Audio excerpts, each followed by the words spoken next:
વર્ષના 12 મહિના હોય છે. જાન્યુઆરી, ફેબ્રુઆરી, માર્ચ, એપ્રિલ, મે, જૂન, જુલાઈ, ઓગસ્ટ, સપ્ટેમ્બર, ઓક્ટોબર, નવેમ્બર ને ડિસેમ્બર. સરસ. ચલો, જાન્યુઆરી મહિના પછી કયો મહિનો આવે? ફેબ્રુઆરી. સરસ. ચલો, માર્ચ મહિનો અને મે મહિનો, એની વચ્ચે કયો મહિનો આવે બેટા? એપ્રિલ. સરસ. ચલો, જૂન મહિના પહેલા કયો મહિનો આવે? આંગળી બતાવીને મને મે. મે. સરસ. ચલો, જુલાઈ અને સપ્ટેમ્બર, આ બંનેની વચ્ચે કયો મહિનો આવે? ઓગસ્ટ. ઓગસ્ટ. સરસ. ચલો, એપ્રિલ મહિનાના 2 મહિના પછી કયો મહિનો આવે? જૂન. એપ્રિલ મહિનાના 2 મહિના પછી.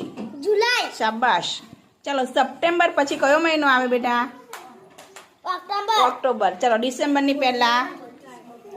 નવેમ્બર. સરસ. ચલો, હવે આપણે હમણાં કયો તહેવાર ગયો, રાષ્ટ્રીય તહેવાર?